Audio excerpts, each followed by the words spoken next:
All right, so here's the thing. I'm going to share some information with you all, tell you a little bit about myself, why I'm here, and what I hope to maybe leave with each of you this afternoon, rather. But I want to start with a story real quick, and hopefully some of you can relate to this. Maybe some of you can't. But growing up, my first few years of life, we weren't necessarily the most well-off family. As a matter of fact, we was pretty poor. But one of my favorite times of the year used to be Christmas time. Because on Christmas, it was guaranteed that I was going to get some new clothes on Christmas. I don't know if anybody else can identify with that. She's feeling me already. Christmas time, because again, we was poor, so we didn't always have a lot of stuff coming to us. But I'm like, Christmas, I know I'm about to get some new clothes. So as a result, I would be excited every single year after the Christmas break to go to school to do what? Show off my new clothes. And this one particular year, I'm a little bit older than y'all, so don't laugh at me when I say years. But it was January 1996, all right? I was 9 years old. And I wake up this day excited to go to school. I had it already planned out how I was going to approach the class. Like I had my pencils already ready. Most of them was already broke. Can anybody tell me why my pencils was broke? So I can go to the pencil sharpener and sharpen the pencils in front of the class. So what? So they can see my new clothes. And don't let it have been a girl that I liked. I'm taking sweet time at the pencil sharpener because I want her to see me. But on this particular day when we woke up, things didn't go as I planned. Came out the room, and let me tell y'all something real quick. I was so excited about wearing my new clothes that I slept in them the night before. I don't know if anybody ever did that, but I did that. So I can get up and just be ready to go. But I walk out my room, and the house wasn't that big. Like as soon as I walked out the room, I was already in the dining room. And then to the right was the living room. And inside the living room, there was a whole bunch of police officers in there, about 5 or 6 of them. And I'm wondering, like, why are these cops in this room? Like, what's going on? What happened? Did somebody get hurt? Did somebody break in our house? We don't got nothing to take, so I don't think they got nothing. But, like, what happened? And as I was coming out the room, there was a police officer that started coming towards me. And he was like, you can't be out here. You need to go back in your room.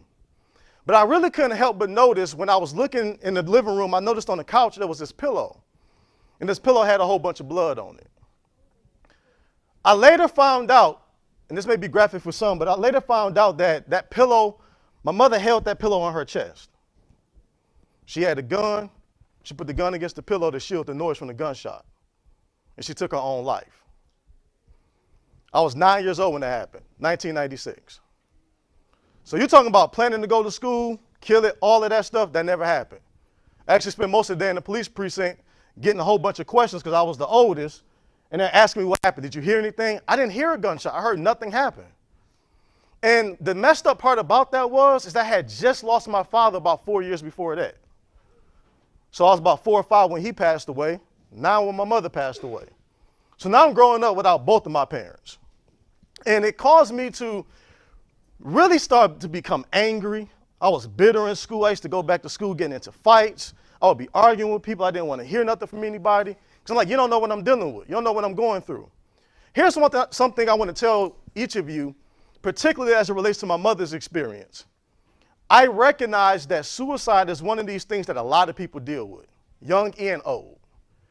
And I've dealt with it myself. Like they say that some of the things that your parents have done, it like passes down to you.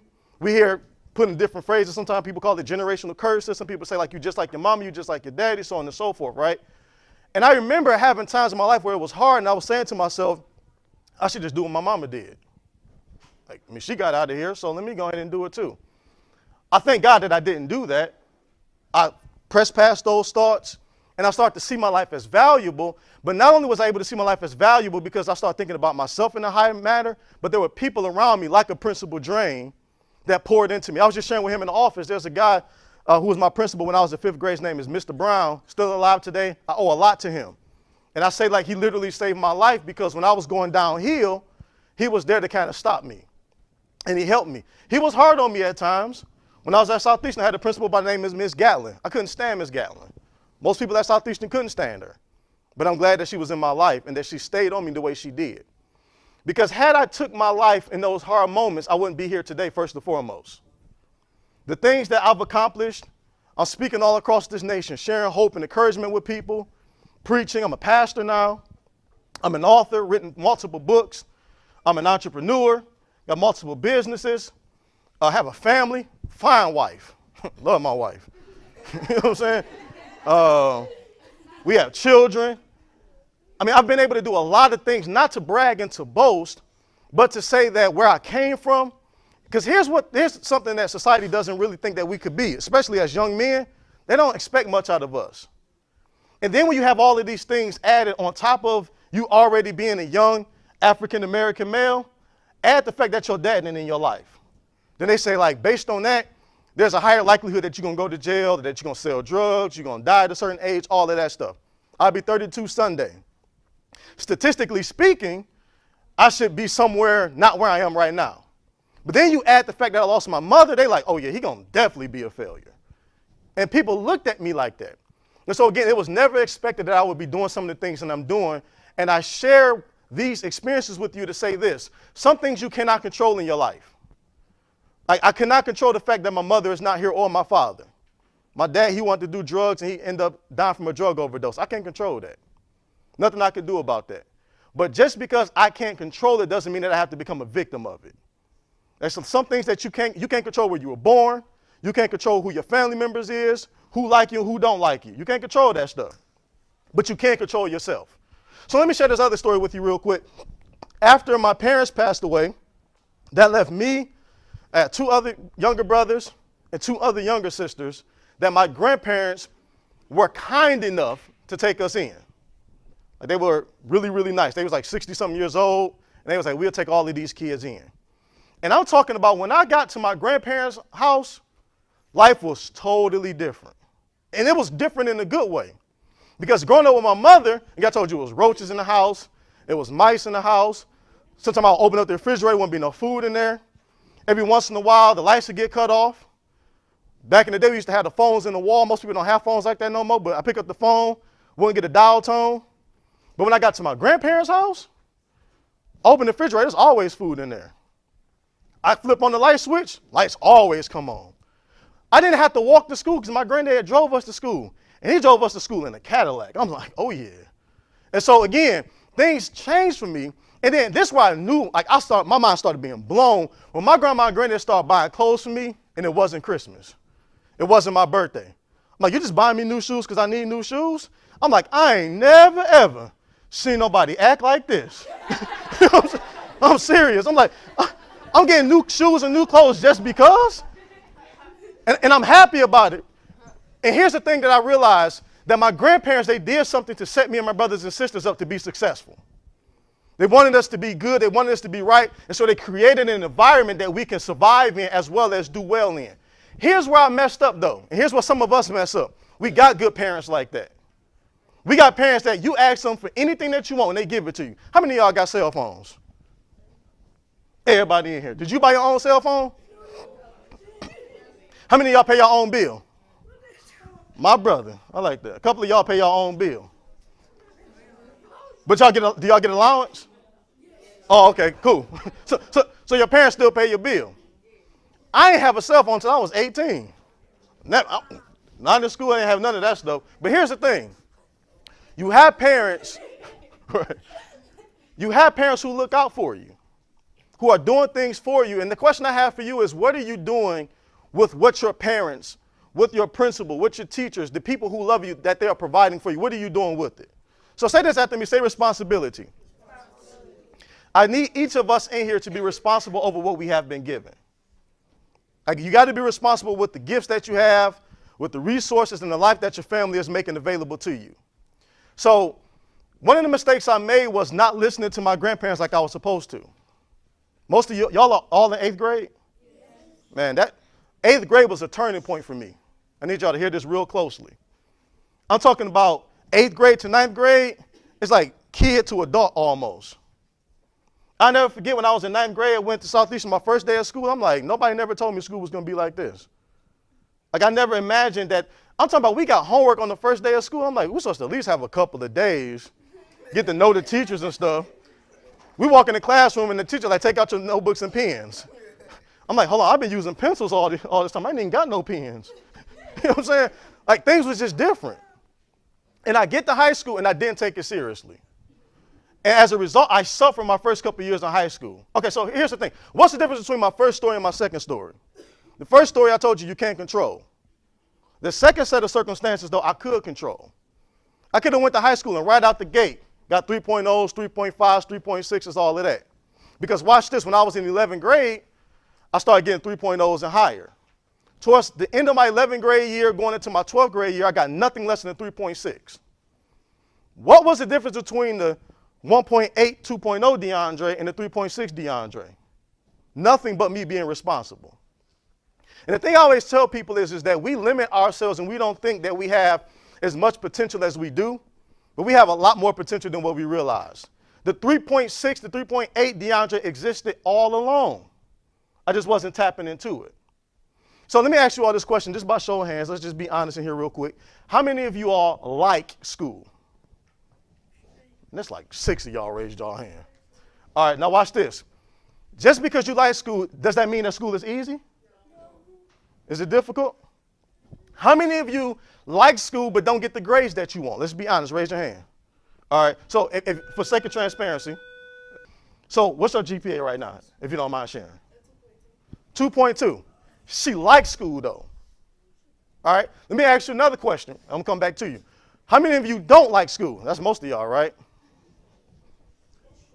What about you? You like school? He said a little bit. All right, now let me ask you this. Of those of you that don't like school, how many of you have a good GPA? Yep.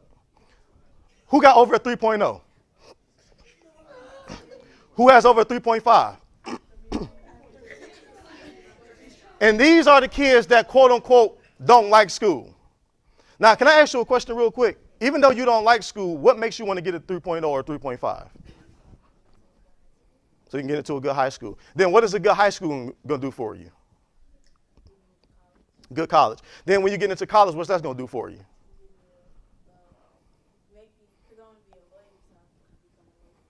So watch this. She already have a goal.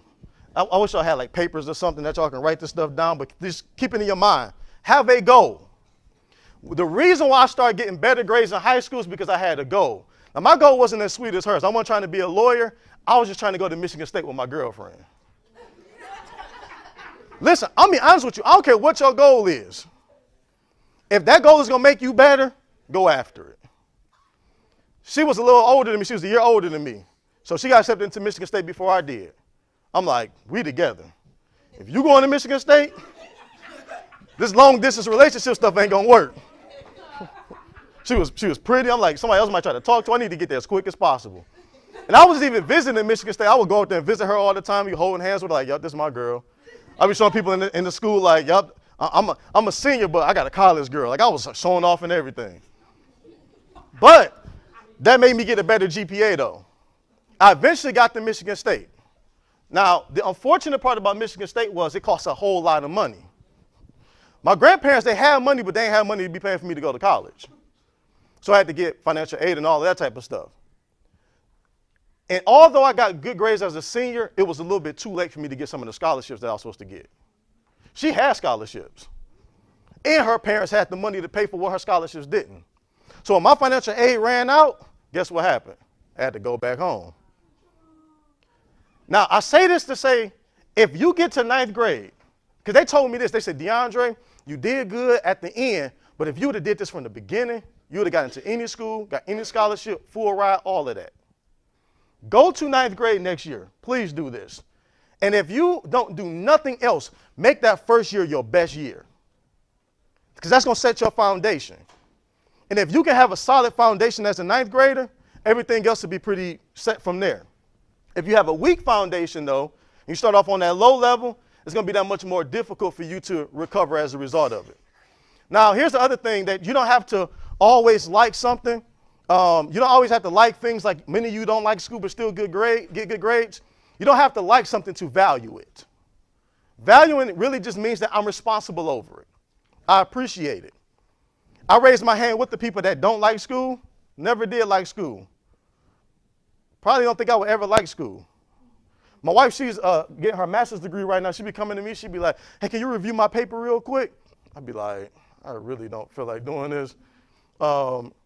But nonetheless, I help her anyway. And being a person that never liked school, one subject I really didn't like was, guess what? Math. Couldn't stand math. The other subject I couldn't stand was English. So we got math, we got English. But probably the two major subjects, the most important subjects that you need to be successful in life. You need English to be a good lawyer. And you're going to have to do a lot of reading and history to be a good lawyer. You know that, right? Okay, cool. Now, just because I didn't like math doesn't mean I don't value math. I still value the concept of math. I got the basics down. Like I need to know my subtraction, my addition. So I need to know how much money is leaving my bank account when it does. I need to know when I add certain money to the bank account, what that's going to do in proximity to everything else I want to have done. So I have to value money so that I can make what I want to make and live the life that I want to live. Never liked reading, but wrote 2 books, and I'm still writing. Never liked writing, wrote 2 books, still writing. Here's the crazy thing about it. Would y'all believe that I never liked talking in front of people? If you couldn't have paid me $1,000 as an 8th grader to get in front of a classroom and say something to somebody, I'm talking about $1,000. Now I'm like, where can I go speak at? I speak every single day. If I'm not speaking at a school or at a business, I'm on social media talking. I'm doing videos. I have a coaching community. I got clients in which I help. I develop speakers now. Being a person that did not like speaking, I help people speak now. Again, whatever it is in life that you are dealing with right now that you don't like, there is something within that experience that's going to help you further down in life. So again, couldn't stand algebra, English, all that type of stuff. But I remember when I was in 12th grade, we had this research paper.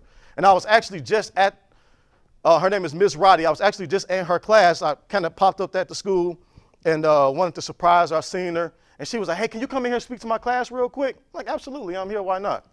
Share some words with her class. And the one thing I left with them was, as an English student in 12th grade, I did not like English. And this is where I'm going with this. But Miss Roddy had us write this research paper that was about 12 to 16 pages. It had to be at least that length, anywhere between 12 to 16 pages. If you did more, okay. But 12 to 16 pages, and it had to be APA style. That irritating. I had to like cite all my sources and all of that stuff.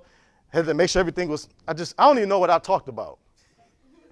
But I linked up with somebody that did like writing. Major key right there. Seriously. I linked up with somebody that liked writing, that liked all of this stuff. And I'm like, hey, can we be partners? Like, I'll do everything. Like, I'll do the presentation in the class. Even though I don't want to, I'll let you do the writing. I can give you some information, and we can put it all together. Whatever you don't like in life, whatever things you don't like, find you somebody that do like it so y'all can team up. I don't like math, but guess what? My wife got a finance degree. We make a great team. Seriously, like when I was dating her, she was like, yeah, I'm going to school. She was at Wayne State. I'm going for corporate finance. I'm like, oh, really? We may need to talk a little bit further. So I can do all of this stuff, and I can help. I can let you manage the money. Watch this. She don't like writing. She don't like reading. I'm a little bit better at that now. Again, we make a good team. She's like the mastermind. I'm the voice. We make a good team. Again, link up with somebody. So those people that say they don't like school, find the people that do like school. How can we help each other? The people that's in college right now or that's going to college, how can I link up with these people and become better? All right, this is a couple last things I want to share with you. And what really is the determining point for a lot of us is the environments that we surround ourselves with or that we're in. How many of y'all stay in this area right here? All right. Anybody like live in the suburbs? I mean, she buffed out, so I ain't even surprised. Okay, so, but watch this though. I grew up on the east side of Detroit, like not too far from Southeastern, Mack and Bewood area, Mack and East Grand Boulevard to be more exact. And what's interesting about being in that area is like you don't see a whole lot of people that make a whole lot of money, except for some of the illegal people that be making their little money. Like when you see nice cars, it's normally not driven by somebody that's doing what they're supposed to do. I mean, every once in a while you do find it. Like you got people like my granddad who had Cadillacs because he worked and all of that. But I didn't see a lot of people doing what I'm doing right now. I didn't see a lot of people writing books. I didn't see a lot of people on television. At one point, 2014, I had my own television show. I didn't see a lot of people on radio. I had my own radio show at one point, too. Didn't see a lot of people doing the things that I'm doing. Didn't see a lot of people on the news. One day, for that conference, Principal Drain was talking about, I was featured on the news for that. And I remember like people snapshotting and sending me pictures. And they was like, yeah, man, my boy on the news. And they was posting and reposting and all of that. But my cousin, he sent me a text message one day after that. And he said, man, we used to watch the news, now we making news. I almost cried. Because I'm like, exactly, in a good way. Because he seen where I came from. And he knew how I was brought up and how negative our environment was. To see that we should have been on the news, like it just been reported, 15-year-old DeAndre M. Riley on his way to school got murdered. You know, like that was supposed to be our news story, not I'm out here helping people. Not that I'm out here empowering people. You do not have to become a victim of a negative environment. And the way that you don't do that is, again, by linking up with people that can help you stay positive. So when I went to high school, when I was in high school, it was cool not to go to class. Is that still cool? No. Thank God it ain't. Right. Like it was cool to like sit in class and act like you didn't care about school. It was cool to make fun of the teacher and not listen and be the class clown and all that. It was cool to do that. And so I started doing what the cool kids did. Following the leader instead of being the leader. And I'm talking about now when I look back on it, I graduated high school in 2004. So that's almost 15 years. Some of y'all weren't even born, right. So watch this, though. Here's the funny thing about it. All of the quote-unquote cool kids back in the day, most of them broke now. I ain't trying to talk about them, but they just ain't making the money. They ain't making the money I'm making, let's put it that way. And what's interesting about it is the people that was lame, they doctors, they lawyers, they got businesses, a couple of them are millionaires, like they doing their thing. And then even some of the people that didn't even go to college, like they doing hair, they doing nails, they doing photography, they're doing something positive. And so again, expose yourself to things that can encourage you to go forward. Now let me ask y'all this question too real quick. How many of y'all think $100,000 a year is a lot of money? All right, a few of y'all. I'm gonna keep picking on you. No? Okay, he don't think that's a lot of money. I remember a few years ago, I was saying to my wife, I'm like, we just need to make $100,000. Like, I'm going to go to work, do everything I can. I'm going to get these raises, and I was getting raises and all of this stuff, and I'm like, I'm going to make $100,000. 6 figures, that was my goal. Then, like, when you get to the point where you make 6 figures, you start to realize, like most of you already do, that that's probably not that much money, especially when you got multiple kids. Like, we're going to need a little bit more than 6 figures. You want to know what started expanding my mindset with that, though? It's being around people who made 6 figures a month. Wait, hold on. You make $100-something thousand a month? The conference that he went to, a guy by the name of Eric Thomas came. Anybody know who E.T. is? Motivation? Right. So E.T. is this motivational speaker, right? E.T. like real loud. He like, make $50,000, $60,000 to do what I do. Like he's like yelling and screaming at people and all this type of stuff. But he literally does get paid like $75,000, $100,000 for one message. He came to my event and it was not, that's probably why I had some of the issue I had with y'all. I'm talking about tens of thousands of dollars to pay this guy. I had to get a lot of people in there at $49 to pay that guy. A lot of money. And I learned something though. If you can make this much money in 35, 45 minutes, why am I only reaching for $100,000? Say this with me, say think bigger. I was listening to this guy named Tony Robbins. He's a speaker as well. And Tony Robbins said something that absolutely blew my mind. He was talking about how this one day he had this speech and they paid him, can anybody guess what they paid him for this speech? My brother. They paid that man $1 million for a 60-minute presentation. How long have I been talking? About 20 minutes? Oh, a little bit longer than that. But watch this. I ain't getting paid nowhere near $1 million. They paid this man $1 million for a 1-hour presentation. And you want to know what I started thinking about when I heard that? Like I stopped it, I rewinded. I'm like, let me make sure I'm hearing him right. Because people don't make $1 million. Most people don't make $1 million in a year, let alone in an hour. And I started asking myself the question, really think about this. 6 zeros to get up here and do what I'm doing right now in front of a group of people. And I asked myself the question, I said, I wonder what Tony Robbins' speech sounded like when they told him he was going to get paid $1 million. Like, I wonder how hard he studied when they told him he was going to get paid $1 million. Like, I wonder what he did. What did he say? I bet he was excited. Like, I bet he already knew what he was going to do with the money. But what did he do? And I'm like, I bet he probably went up there and just murdered it because he getting paid this money. But then it hit me. Something spoke to me on the inside and said, Tony Robbins had been making $1 million speeches before he ever made $1 million. All right, let me say that one more time. He was making speeches like he was getting paid $1 million before he ever got paid $1 million. Some of us, we are only caught up on the reward of what we can get from what we do, not realizing that it's what you do before you get the reward that's ultimately going to get you what you have. So I got any athletes in here? If you don't practice well, you can't get in the game. I know from experience because I rode the bench in high school for a long time. Seriously. So if you don't practice well, when the opportunity comes, you won't do well.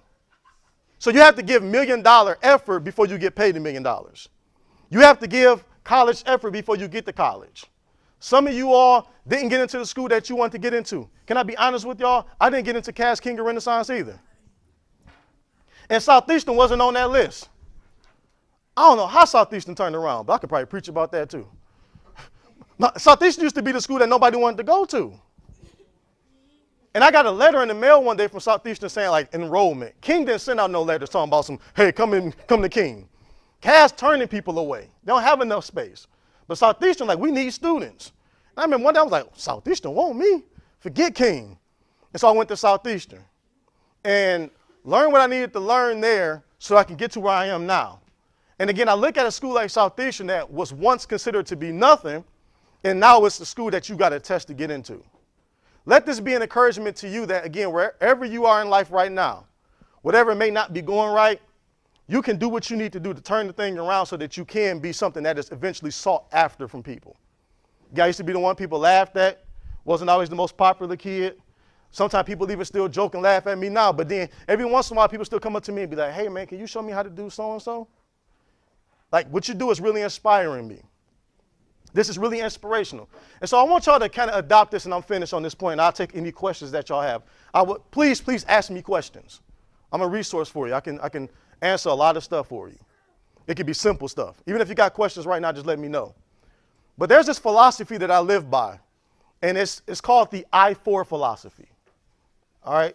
Repeat these after me. Say inspire, inform, instruct, and impact.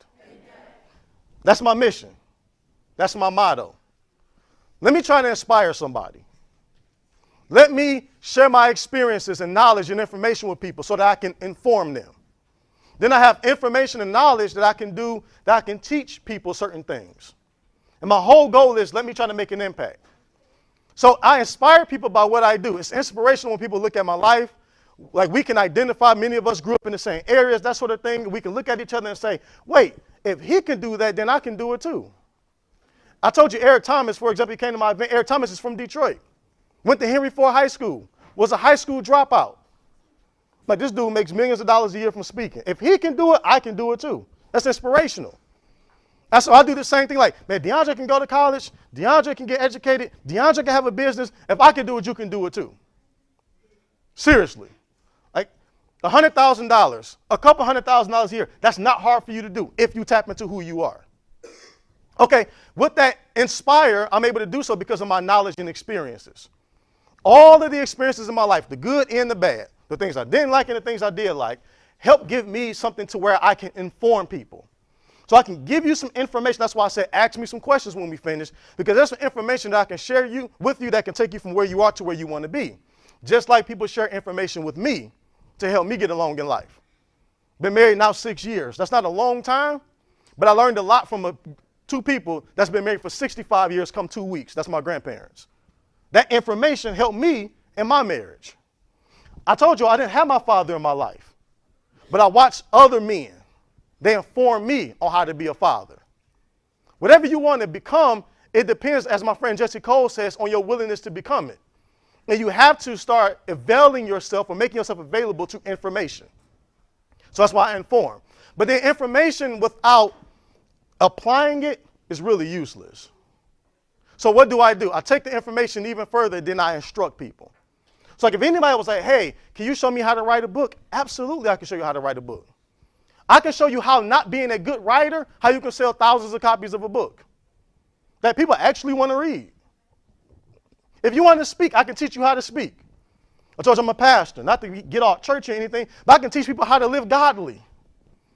I can teach people how to, like, that's a little bit younger than me, that like want to be married. I can teach them how to like treat their woman right.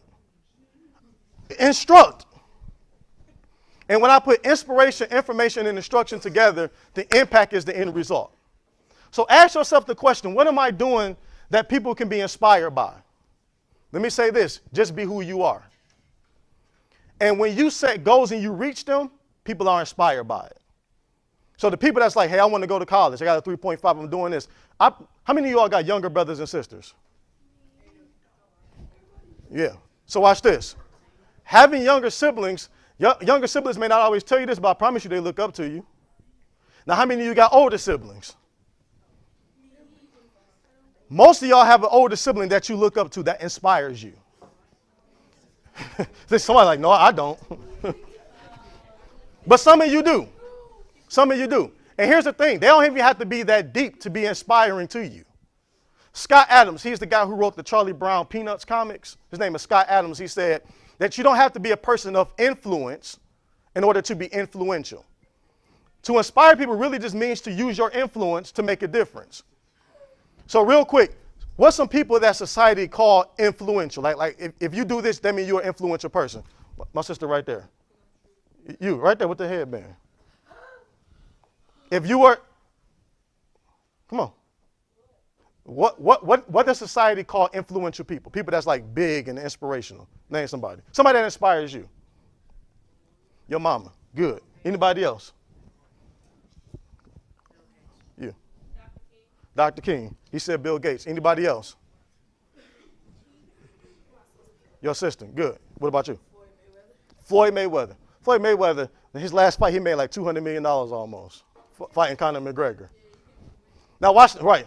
But here's the thing. He can't read, but he still make more money than most of us will ever make. People making memes about Floyd Mayweather. They laughing at him. They talking about him. And he out here cashing checks that most of us can't ever even imagine to cash. Here's the point, though. You don't have to be Floyd Mayweather to be inspirational. You can be your mama, your sister, your auntie. My grandfather's inspirational to me. I know some out cold janitors. My father-in-law was a janitor, but I'm talking about that dude made millions of dollars from a janitorial company, though. I'm talking about cleaning floors, scrubbing bathrooms. But got a massive house, a whole bunch of cars. It's another reason why I kind of married his daughter. No, I'm just playing. No, I'm just playing. But watch this, though. He is inspirational to me, though. He's inspirational to me. And here's the thing about my father-in-law that's real deep. I don't have my father in my life. So here it is. My sons, in particular, don't have grandfathers on my side of the family. They don't have a grandmother on my side of the family. All they got is my wife's parents. So I put them in situations where they can have grandparents with my wife's parents. So again, simple things that you do can be inspirational to people. I need you all from now on, when the teacher asks you to read your paragraph in the classroom, I need you to volunteer for it. Like, I'll do it. I need you to read that paragraph like you about to get paid $1,000. Like, man, she was so motivational when she read her paragraph. When they ask you to go on the board and do your little writing on there, right up there with some confidence like, yep, I'm about to kill this. I'm telling you, because look, somebody gonna see that and be inspired by it. They're gonna be like, wait, I never knew he had that in him. And they'll follow you. You got some experiences, some knowledge, some information that you can share with people. That's how you inform people. Even at 12, 13, 14 years old, however old you are, you can be informational for people or informative. You got some things that you can show people.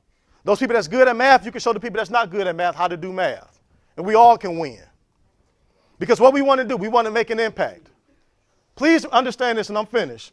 There are too many negative things already happening in this world. Sorry. There are already enough negative people in this world. Yeah, enough people that's killing each other physically, so we don't have to kill each other with our words. We don't have to kill each other by talking about each other, by not loving each other and caring for each other. There's enough negativity around. My question is, who is going to be the light? Thank you. Hey, he would it. Who's going to be the example? Who's going to be the first one in their family that's going to graduate from college? Who's going to be the first author in their family? Who's going to have their own TV show? Who's going to be the first millionaire in their family? I need you all to start thinking that way. So say this after me one more time. Say inspire, inform, instruct, and impact. All right, I'm finished. Can I please get questions from you all real quick? My sister right there. How do you feel about the police in Detroit now? The police in Detroit in what way? Just in general? Let me say this. I'm the type of guy that personally, I'm not afraid of the police. What I didn't share with you all is I've had experiences with the law that wasn't so good. Been pulled over before. Never had a gun, you know what I'm saying, pulled on me though. Been pulled over by some angry cops before, and I've been pulled over by some nice cops. The first time I was pulled over, I was driving 77 miles per hour in a 45 mile per hour zone. It was on the freeway, so I said I wasn't paying attention. And I remember, like, I'm driving down the street, because my grandparents let me have that Cadillac that they had, 1993 Seville. Driving down the street, showing off and all that. And I remember seeing a car on the side of the road getting pulled over, and I'm like, they got pulled over. Like 10 seconds later, they pulled me over. And the police officer said to me, though, he said, "Do you realize how fast you were going?" I said, "No, I don't." I was a little outside of Detroit, by the way. And he said, "Well, you're going about 30 miles per hour, so over the speed limit." He said, "Technically, I can take your car from you from going this fast." And I'm like, "Please don't take my car. My granddad going to kill me. Like, do I need to pay a ticket? Like, what do I need to do?" Like, I'm trying to cooperate with him. He said, "Tell you what, I'm not going to give you a ticket that's going to get your car taken and all that type of stuff. I'm not going to even get you any points on your license. You're going to have this little ticket. You're going to pay a fine. You go about your business." How I feel about cops is there's some good ones, there's some bad ones.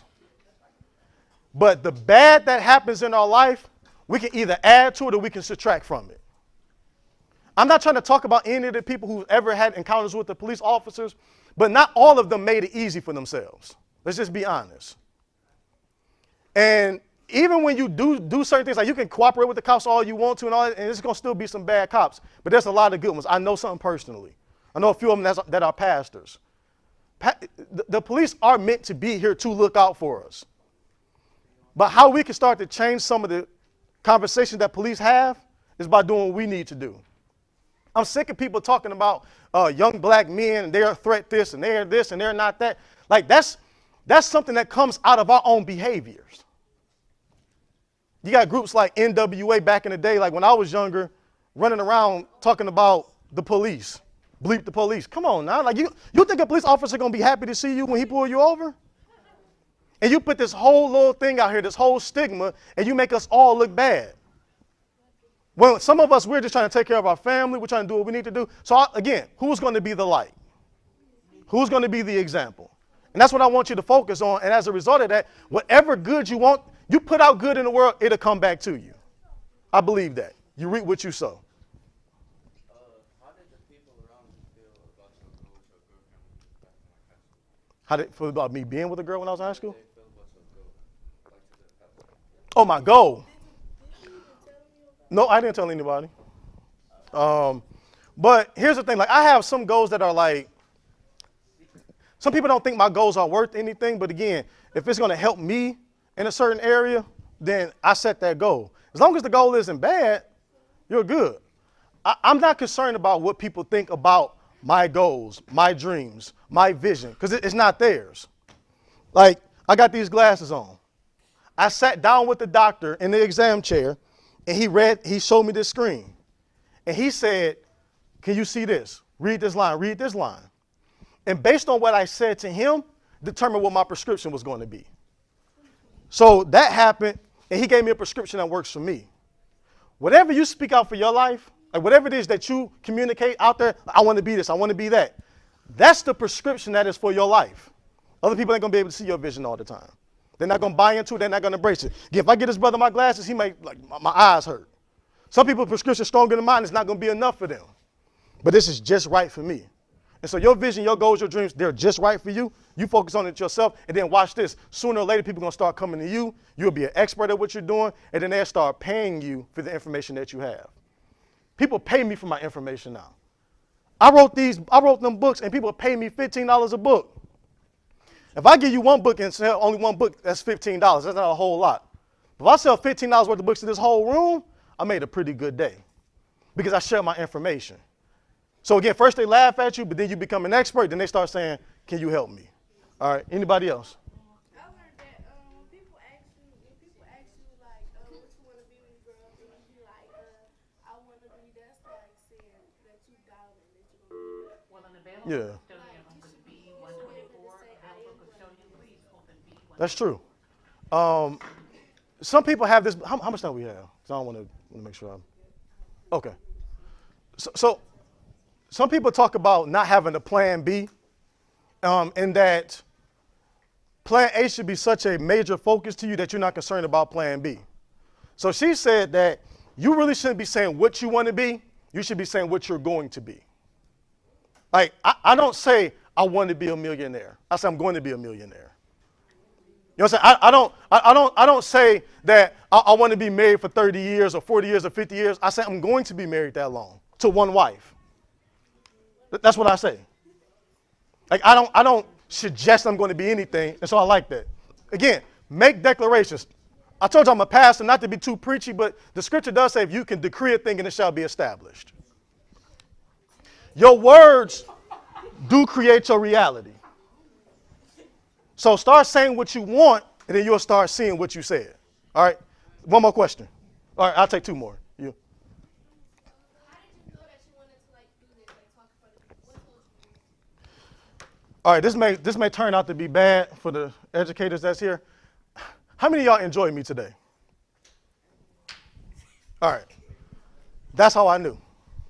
The first time I had the opportunity to speak, I did not want to do it. I was terrified, super scared. But when I saw people like walk away changed, when I saw people get better, when I saw people like have awakenings with when I said, I'm like, yeah, this is me right here. This is the lane God has given me. This is what I'm supposed to be doing. You have something that you do, something that you're gifted in, something that you're talented in, that if you max that out, it'll draw all the people to you that need to be drawn to you, and you will be impacting them. Again, inspire, inform, instruct, impact. Like that's my whole goal. And I use this vehicle as a speaker to accomplish that mission. And so that's how I knew. You just start doing things. I tell people all the time, you can't just stay still and just hope stuff to happen. You got to get moving. Like fail a few times, try some different things. Y'all young. Just try stuff. If it don't work, do something else. But after a while, you will catch it. Like I wanted to play football. That was not in my plan. I wanted to play basketball. Not gonna happen. But I found something that I'm good at and it works. And so I stayed with that. Last question, you. Like when you was young, did you ever think that you was gonna grow up to be what you are now? Absolutely not. Never imagined it. And here's the thing. Even younger than you all are, and even when I got older, I didn't start realizing this stuff until I was like in my early 20s. Like I said, I'll be 32 next on Sunday. I never imagined this stuff. It just so happened again that I just started engaging myself in activity. If I can encourage you all to do one thing in this world, find a way to solve some problems in this world. How many of y'all got iPhones? Team iPhone. Got one right there, one right there. Team iPhone. Imagine if Steve Jobs wouldn't have solved the problems that he solved. All of us Team iPhone would have to be on Androids, and that would be a pretty... on Androids. Steve Jobs said, I want to make a computer, a cell phone, a music device that is easy for people to use. That's what he did. So he created the iPhone. We got iTunes because of him. Like Rhapsody, Pandora, all of this stuff came from iTunes. They're just biting off iTunes. Because Steve Jobs said, I want to solve some problems. So just solve some problems in this world. You'll make the money you want to make. You'll make the impact that you want to make. You'll make the difference. Appreciate you all. That's my time. I'm DeAndre Riley. Thanks again.